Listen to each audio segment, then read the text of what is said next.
Hello, everyone, and welcome to today's webinar, Building America on Broadband, a chat with FCC Commissioner Brendan Carr. Before we get started, I would like to go over a few items so you know how to participate in today's event.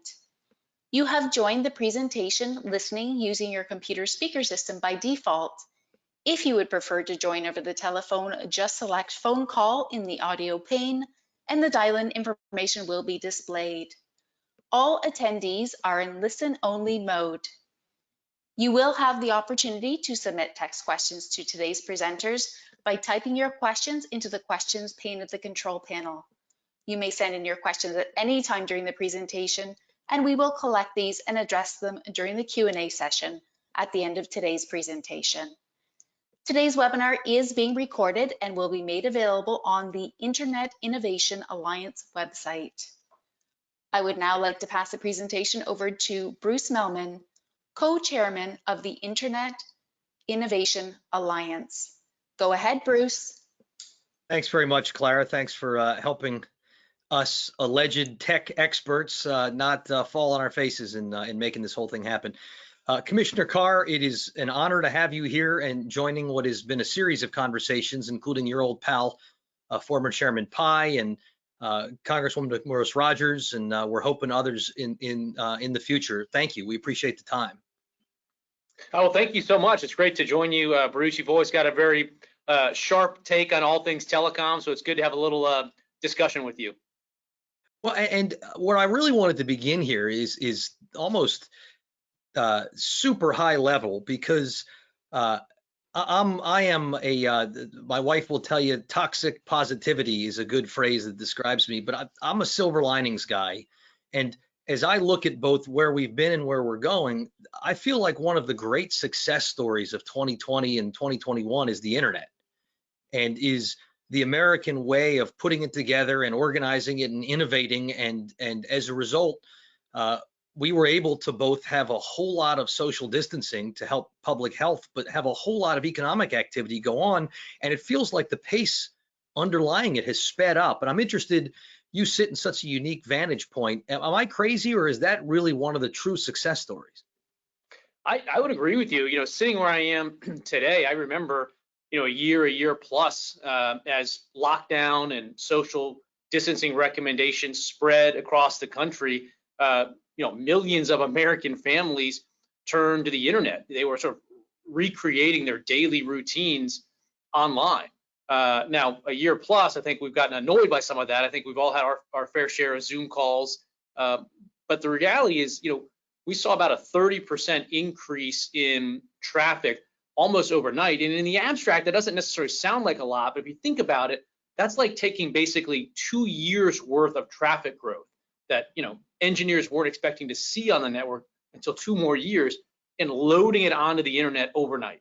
And the network infrastructure here in the US performed exceptionally well. And so I think that was the ultimate stress test, not just of our infrastructure, but our entire regulatory approach to internet infrastructure.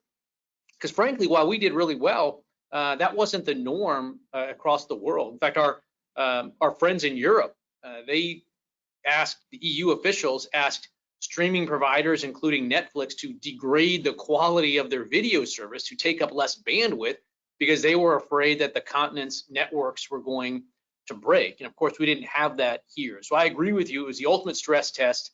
It proved not only that our networks can withstand something like that, but that our entire approach to creating the incentives to invest in this makes sense. And again, we see massive investment in this country, multiples per user what you see in places like Europe.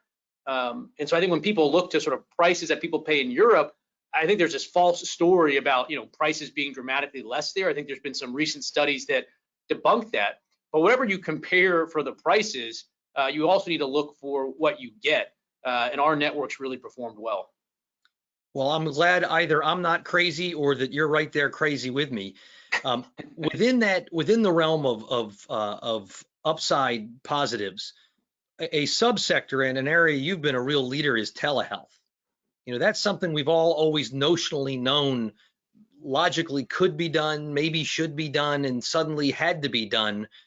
It's it looks, and you guys played a huge role in getting a lot of money out the door really fast to folks who could make productive use of it.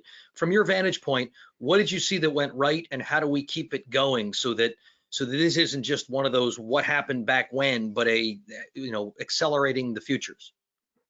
Yeah, our approach with telehealth, in part, part of me would say, we had some foresight, and part of it would say it was the luck of timing. But a couple years ago, I started down this path of looking at what we now call connected care technologies, which is to say we've been supporting financially the build out of internet connections to brick and mortar hospital facilities.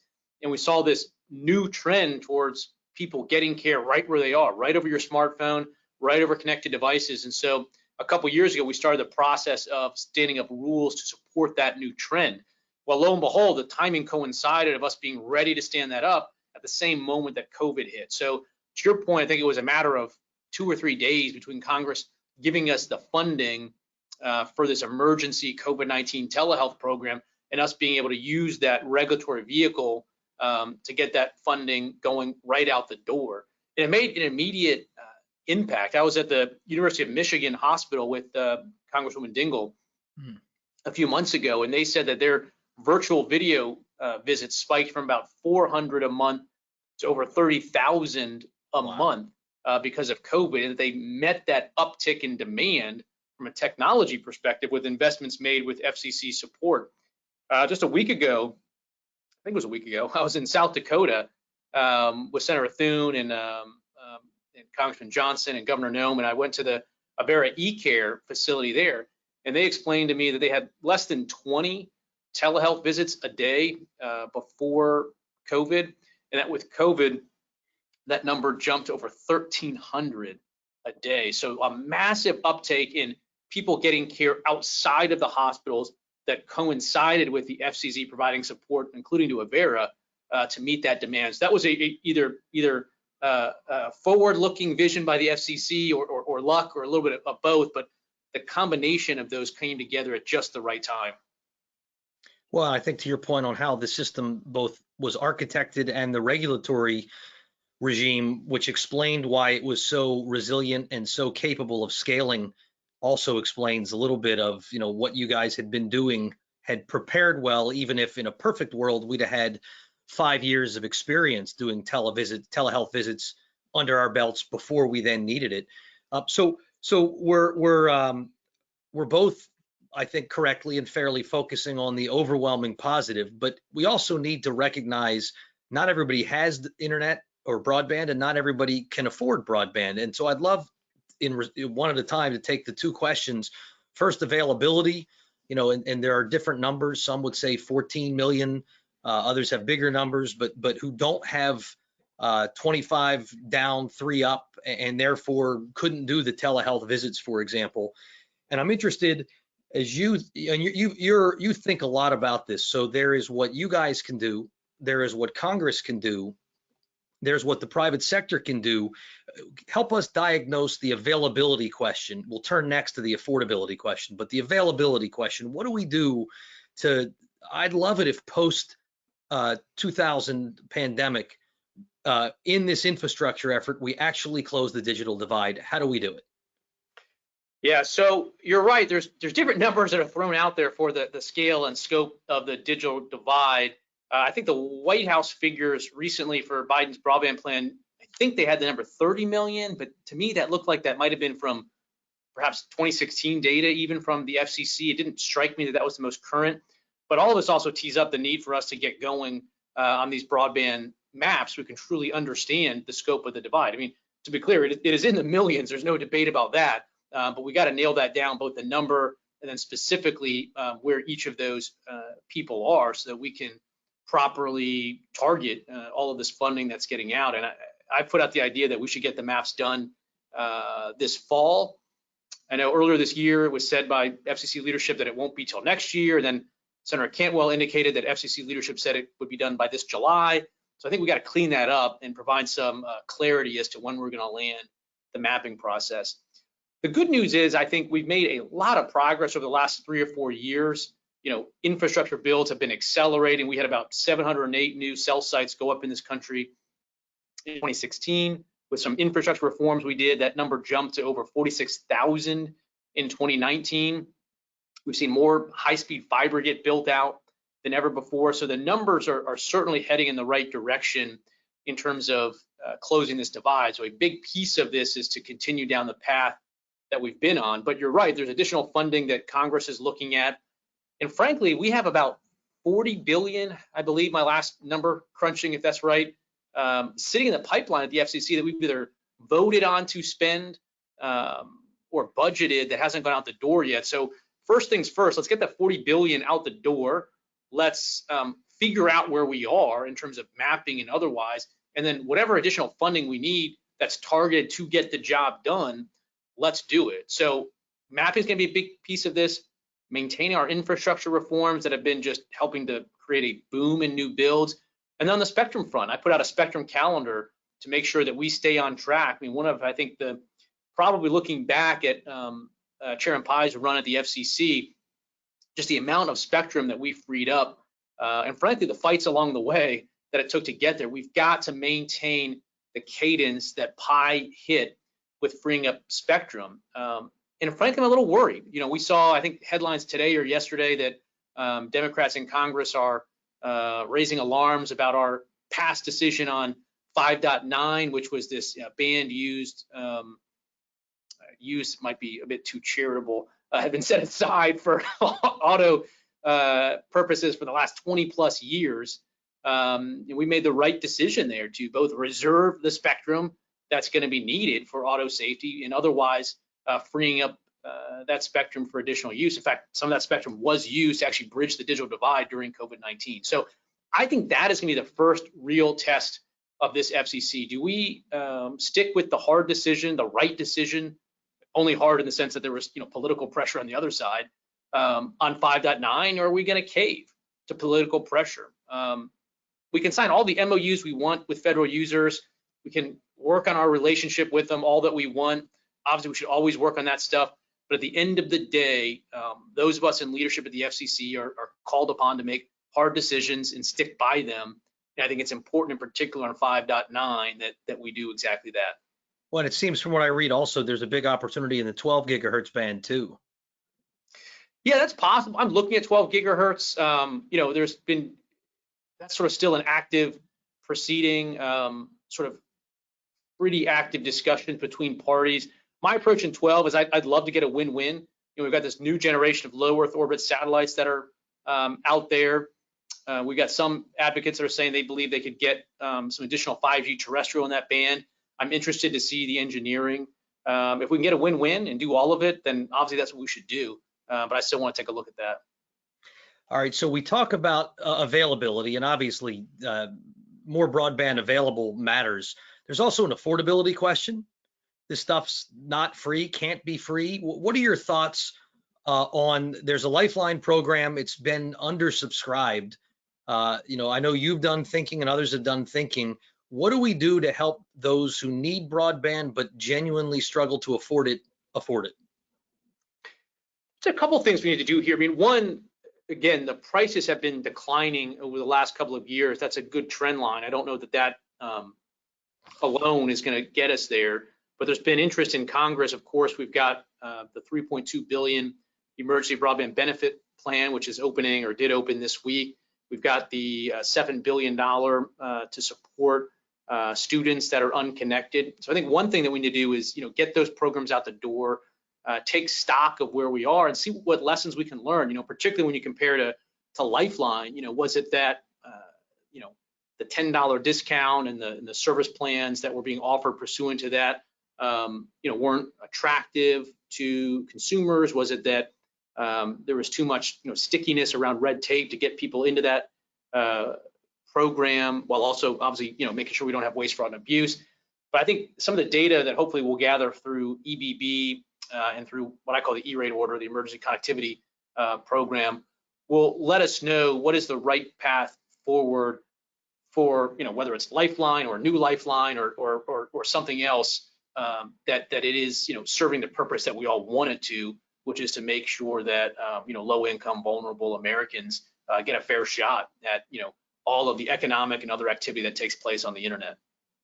So one suggestion that's been put out there, and it feels like it's animating some of the administration's proposals, is what I read as straight up price controls.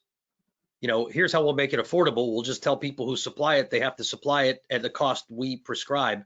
What are your thoughts on the impact that would have both short, I'm betting I know the answer to this, but both short term and rolling forward, if we say providers, you must provide at X level?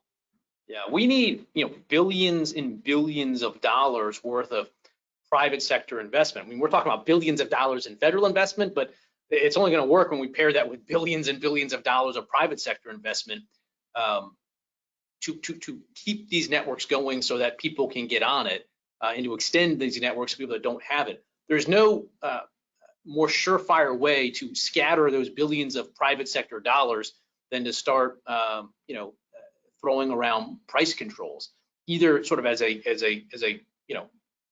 discussion point that is going to make it flee, or once you attempt to impose price controls, nailing that, the triple Lindy of price controls, trying to set that at the right point is virtually impossible. So no, I think that's the wrong way to go about this. I know New York passed a law that I think is probably getting challenged, and to me that seems like a case that pretty clearly runs afoul of federal law. We'll see how the courts come out on it. So I don't think that's the right approach. I tend to agree with you. I think one of the reasons we've had such a robust and innovative network is because we've scaled, is because we've allowed competition, and is because we haven't tried to freeze everything in place and in time and said, just get ISDN everywhere and we'll be fine. Yeah. I mean, I do think, look, I think we need to put, price controls off the table. And I think that's equally true when it comes to the debate about net neutrality. I think one way to think about net neutrality over the years has been an effort by what is today, known as big tech, to drive the price of their inputs for their service down to zero. So a lot of sort of net neutrality is merely sort of a stalking horse, in my view, for price controls and rate regulation. If you were to say, look, let's take Title II rate regulation off the table, then I think there's plenty of common ground for people to have discussions. I mean, to be clear, the current approach that we are on, the light touch approach, is absolutely working. Speeds are up, prices are down. We survived the greatest stress test of ever for our internet ecosystem with COVID-19. But if we're going to go back down this path, let's take Title II rate regulation off the table, and then I think there's pretty common ground that we can find after that. Well, and look, to your point, I mean, there's a lot of talk. There's not a lot of bipartisan agreement on things in Washington. Two areas are: one, we need to step up and respond to the challenge of China, which leads to the 5G conversation I want to turn to next. But the other is a revisitation of antitrust as it pertains to Amazon and Google in particular, some shooting at Facebook and others. It's, to your point, the idea of let's redebate Title I, Title II, ISPs and net neutrality feels about 20 years old, and it turned out wasn't the crisis.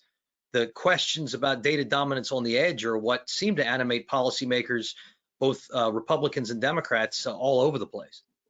Yeah, I think the great debate has shifted, and again, net neutrality, as to ISPs is such a backwards-looking concept. I mean, again, if you look back to sort of the decades in which we've been fighting this, the idea pushed by some that the greatest threat to a free and open internet is the mom and pop ISP, or in their messaging, Comcast and AT&T. The idea that message landed, I think that there's some truth to that when you look back. I think running that same argument today to convince people, the greatest threat to the free and open internet is the mom and pop ISP doesn't align with Americans' experience when it comes to a lot of the practices and the discrimination they see taking place by edge providers. And when you look up the whole, stack from the ISP to cloud infrastructure providers to the edge, there's a whole heck of a lot more discriminatory conduct taking place with respect to data, sort of, to use the analogy, up the stack than what you're seeing at the ISP level, again, in the absence of heavy-handed regulation. So I think running that same game plan today, that the ISPs are the greatest threat to the free and open internet, given the Americans' experience, given the fact that, the sky did not fall after 2017, is a tough game plan to run, but there's a lot of money there for some people to run that argument. So I have no doubt we'll see it again.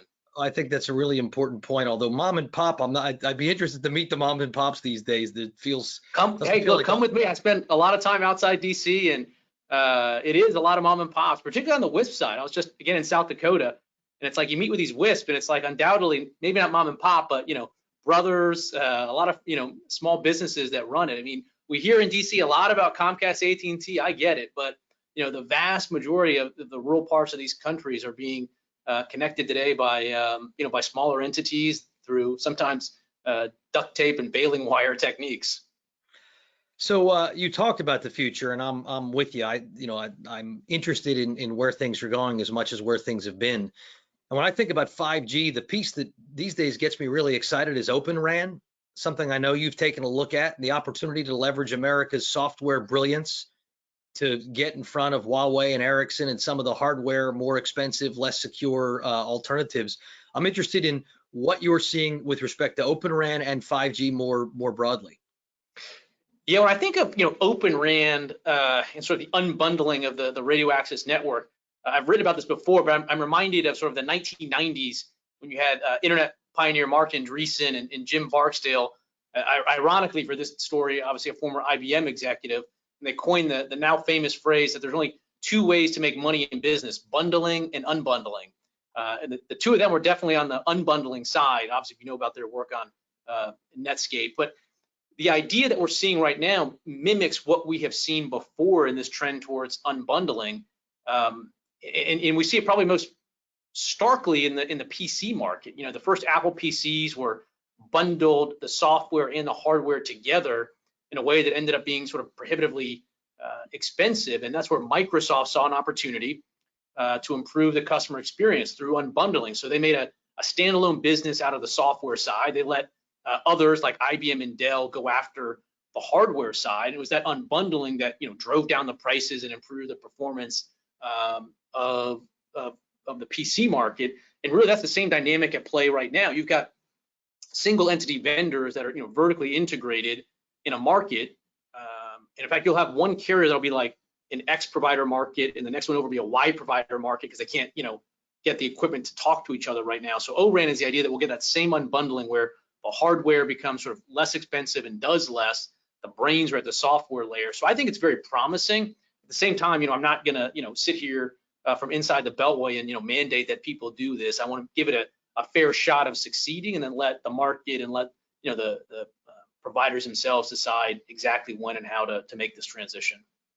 And there are many on the Hill recognizing the promise and the opportunity to ditch risk of non-U.S. vendor lock-in who are trying to be supportive but still market-minded. I'm interested to help OpenRAN deploy and prove itself.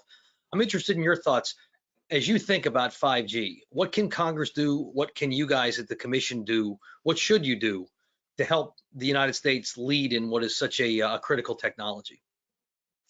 There's a lot that we can continue to do. I mean, obviously, we talked a little bit on the spectrum front, getting this 3.45 auction done this year. I've said we also need to get the 2.5 auction done this year. I've laid out in my spectrum calendar additional bands.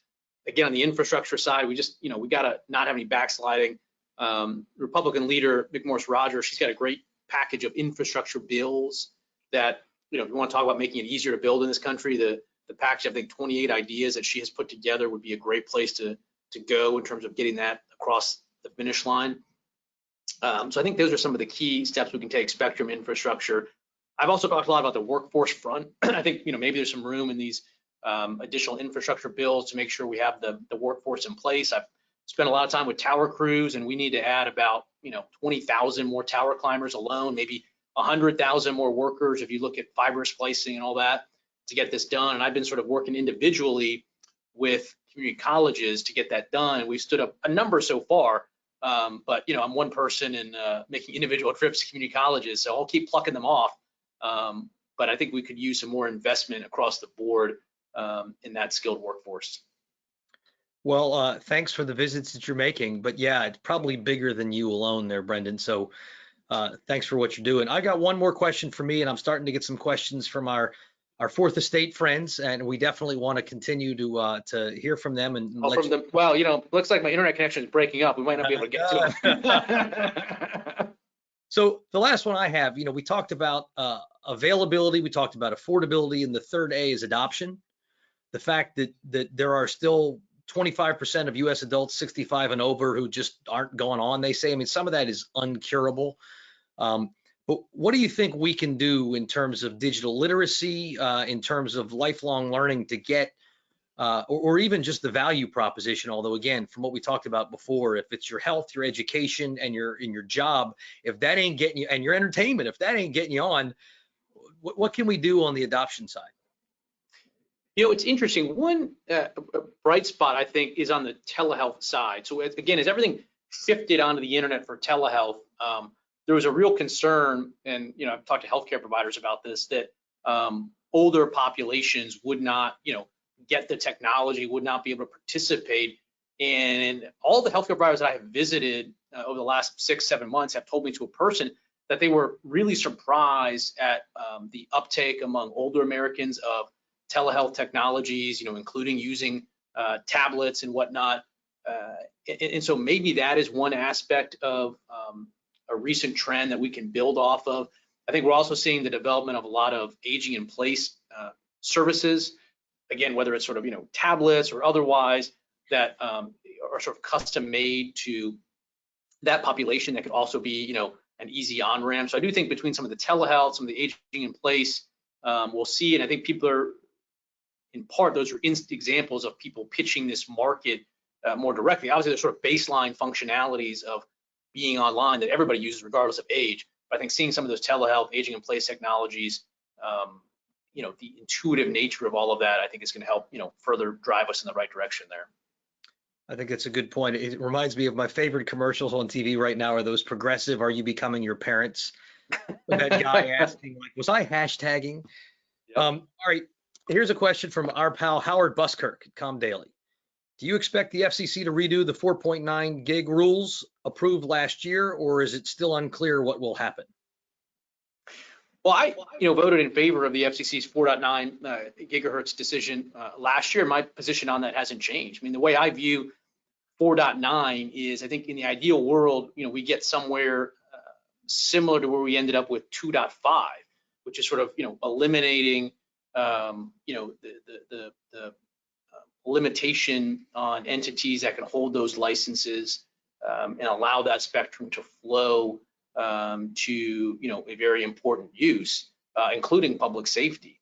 And I view our decision last year as very much a step in the right direction towards serving the interests of public safety, and also putting what had been really underutilized spectrum in a lot of areas to use. So I think we very much took a step in the right direction with that 4.9 decision. And so to me, I don't want to make sort of move backwards on that. I don't know exactly where all my colleagues are in terms of their long-term plans. Do they have a vision for ultimately coming back to where I would like to go? Do they want to go somewhere else? But in terms of where I am right now, I think we've definitely moved in the right direction, and there's no basis that I'm thinking about from my own perspective of going backwards on that. Okay, great. Scott Fulton from Ingenus LLC, the president has reasserted his priorities for U.S. reattaining leadership and perhaps superiority in telecom, particularly 5G wireless. How does the U.S. assert leadership in 5G and other tech categories without at the same time secluding itself on a tech island separated from worldwide engineers it needs to make 5G and maybe 6G succeed? Well, that's a big question. So I think the question, yeah. You got it?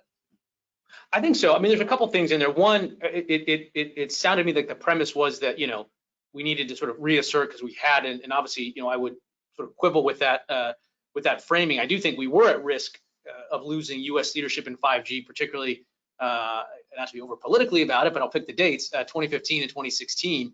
And I think the efforts that we put in place the last couple of years really turned the tide on this. And again, if you look back a few years ago, Deloitte put out a report that said the disparity between the speed at which China and the US can add network infrastructure bodes well for China's prospects in the race to 5G. And they, added that 5G China may be unleashing a 5G tsunami. And the reality is, that we sort of leapfrogged our global counterparts when it came to the build out of 5G networks. We were first to commercial 5G. We now have the strongest 5G network in the world. We made leaps and bounds progress in freeing up mid-band spectrum. So I think the reality is, we are now in really good shape when it comes to global leadership in 5G. The challenge now is to extend that. And I think that is sticking with the pace we hit with spectrum, not reversing course on infrastructure. And I do think ORAN is going to be an important piece of this. He said the question was about, how do we compete with Huawei? I think there's two prongs to that. We need to address head on the actual security threat that Huawei and related companies play, which we're doing. We need to work with our global counterparts, which we did successfully. But the other part of it is ORAN, where instead of having to have a 20 or $30 billion R&D setup to compete in the network gear space, ORAN allows you to do that from a coding perspective. And that applies to the software side, an enduring American strength. So I think, we did what we had to do to set us up. I think we are set up now. I think we're in a leadership position now. We got to keep those policies in place. And if we let ORAN flourish, that'll give more options for carriers to make sure that we have, secure, competitive, high performance gear that's not built by communist China. Or some of even the European stuff. I agree with you. Opening the stack to allow competition at all levels is a lot of wins. Here's a question from Byron Moyer, Semiconductor Engineering. He says he lives just a few miles out of the heart of technology in Oregon, yet there are 0 wired internet options. He says we're not low-hanging fruit for the providers. How will the new infrastructure spending work? Will local governments control it? So we have a send wireless please request. Send wireless. I think he wants wire. He doesn't want wireless. Look, I think part of this goes back to a question about technologies. And I think when we have this conversation about technologies, wired, wireless, satellite, fixed wireless, I think it is time to have an adult. If you have what is too often rare in DC, which is an adult conversation, fiber is a critical component of America's telecom networks. It will continue to be. We're going to support it. Tremendous amount of fiber builds, are successful in the FCC's own support mechanisms, whether you look at RDOF or otherwise. I don't think that we need to exclude all technologies from being part of the solution. So I was a little bit concerned with part of the Biden broadband plan that looked like it was a fiber-only play, including this idea of, if it's not 100-100 symmetrical, then it's not broadband. I was concerned about that for a couple of reasons. One, if we're going to find broadband as 100-100, well, one thing you're going to do is you're going to go to City Center, Philadelphia, and start spending dollars to overbuild Comcast's plan because it's not 100-100 today. So you're going to end up in places that have high-speed service today, moving to 100-100, while the places like Oregon, the questioner, stays at 0. So we must prioritize the zeros, not the 50s. The other piece of it is there's a time component here that's lost in the DC discussion. I was just again in South Dakota, small town outside of Sioux Falls. A couple. The woman was a lawyer. Her husband was a child psychologist, and they moved back out to her sort of family homestead because they had got a high-speed connection there. So it enabled them to move there, bring their jobs, work from there. But it wasn't fiber. It was a fixed wireless connection. And they were beaming broadband to this farm from about a water tower about 10 miles away. You can basically overnight, in some cases, connect a home to fixed wireless or another technology, where building out fiber to that home is going to take time. It just, trenching fiber, pulling fiber, it takes time. So there could be instances, for instance, where you can get 25 megabits per second or 50 or 75 from fixed wireless virtually overnight versus, okay, I'll get you fiber, but it's going to take some period of time. It could be a year, it could be longer. So I think there's a time component of this conversation in DC as well that ignores, the practical realities of these builds. Again, we want a lot of fiber out there. We had more fiber put in 2019, 70% more than went in the ground in 2016. That's good. I'm just not of the position that we should exclude, all other technologies as being part of the solution. Again, we've got this new generation of low Earth orbit satellites going up. I'm not ready to put, all my eggs in that basket either. But let's let different technologies compete and be part of the solution. Great. We got a little over 5 minutes. I promised Dreama I would have you off when I will have you off, and I'm not going to break my word. She's been fantastic to work with on our end, and I'm a little bit afraid. But so something you and I have spoken about in the past is, the intersection of technology, politics, and more traditional politics. And it appears both parties are changing a little bit who they are.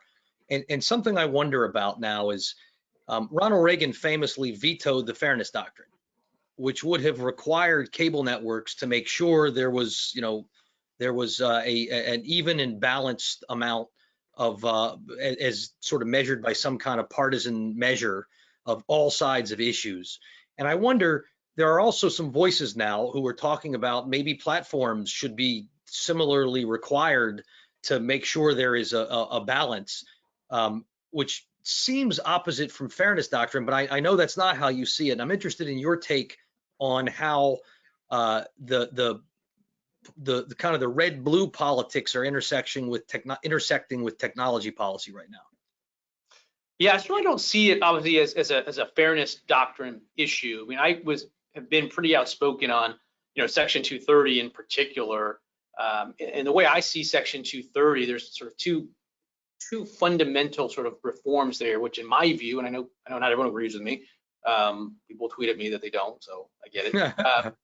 230C1, in my view, is a provision that should be read as saying, if you leave speech up on the internet, you are not liable.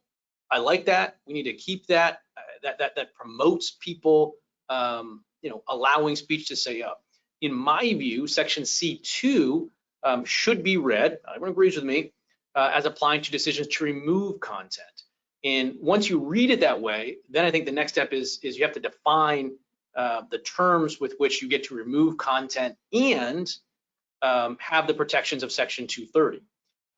And so I think that's a role for the FCC to look at that language that's in our statute and provide clarity to lines in the sand that Congress has already drawn. Because basically courts have looked at 230 and read it as carte blanche for providers to remove any speech they want.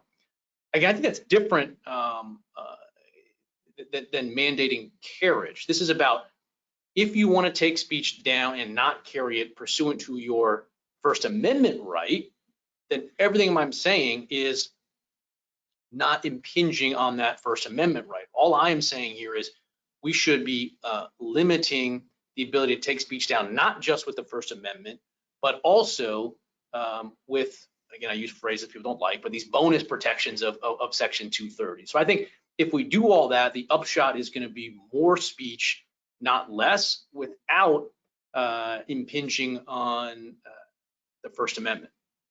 Of course, the 230's legislative origin story was the liability of somebody who was taking speech down because it was dangerous speech.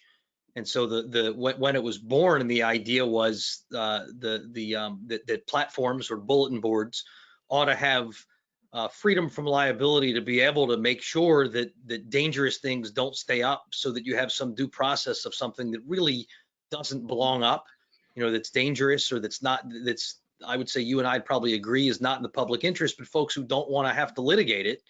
So I wonder if it would need new statutory changes. It seems to me. I know Clarence Thomas, Justice Thomas, has a different worldview on what, how to get from here to there. He thinks it's been broadened judicially and that it can be therefore changed.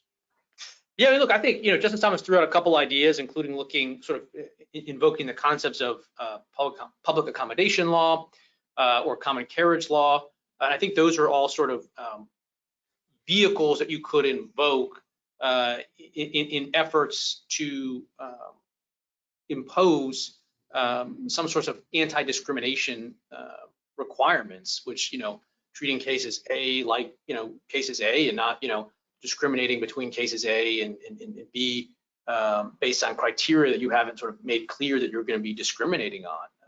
And so I think those are all interesting ideas. I think, at this point, given where Congress is and the divisions, I'm open to working with different state legislatures that are open to looking at some of these issues. Expanding liability always makes me a little nervous there, but I'm going to give you I'm going to give Howard from Com Daily gets the last question too. First and last. Are you encouraged that the new FCC leadership hasn't proposed to roll back some of the infrastructure changes you led, or is it too early to tell what will happen? Well, look, some of the litigation involving some of those cases, new FCC leadership hit the pause button in some of those cases. I hope that doesn't sort of encapsulate within it the pause button a sort of substantive view on the merits. I don't know. I haven't heard that. But yeah, we need to make sure that we keep those wins. Obviously, I don't think we're in a position at this point in time, given our composition, to reverse those wins. But I just don't think it's in the interest of the country. Again, we got to connect people, and we've made it easier to build and connect people over the last 4 years. I really don't know why we would make it more expensive and harder. Again, you look at the billions of dollars that people are talking about for internet. Do you want those billions of dollars going into the ground, connecting people through fiber or new cell sites, or do you want that money, going into the government coffers at a point in time when, if you want to talk about solvency of state or local governments, well, there's a heck of a lot of conversations going on in Congress right now, and billions of dollars being made available for that purpose. I just think the dollars that are going to be spent on broadband, should be dollars that actually go into the ground, connecting people, not padding budgets. Well, I, for one, have been really encouraged by how well you and Acting Chair Rosenworcel are clearly working together, kind of keeping your heads down and doing the job that we taxpayers are paying you both for. So it's been going really well. Yeah, I mean, I think as I've joked before, short of being in the majority, being at a 2-2 position is second best to that, and we'll see what it's like when I make my eventual move fully into the minority. But I do have to give a hat tip to the acting chair and her team, and we've been having a lot of conversations, a lot of discussions. There's been a lot of compromise. There's significant movement on this E-rate decision that we just put out, the $7+ billion one, and I think the end work product, obviously I'm biased, my edits were was improved because of it, but I do think the American people would be glad to know the level of conversations taking place on the former 8th floor, now 10th floor, or happening virtually at least, that are going on right now. I share your enthusiasm and optimism for that entirely. I want to thank you, Commissioner Carr. You've been generous with your time. There is 1 minute to spare. Thank you. Thanks to everybody who joined us today, and we'll make this available online. Good luck. Thanks. Godspeed. Thank you. Great. And thank you everyone for attending today's webinar, Building America on Broadband. On behalf of the Internet Innovation Alliance and our presenters, thank you for joining us today, and have a great rest of your day.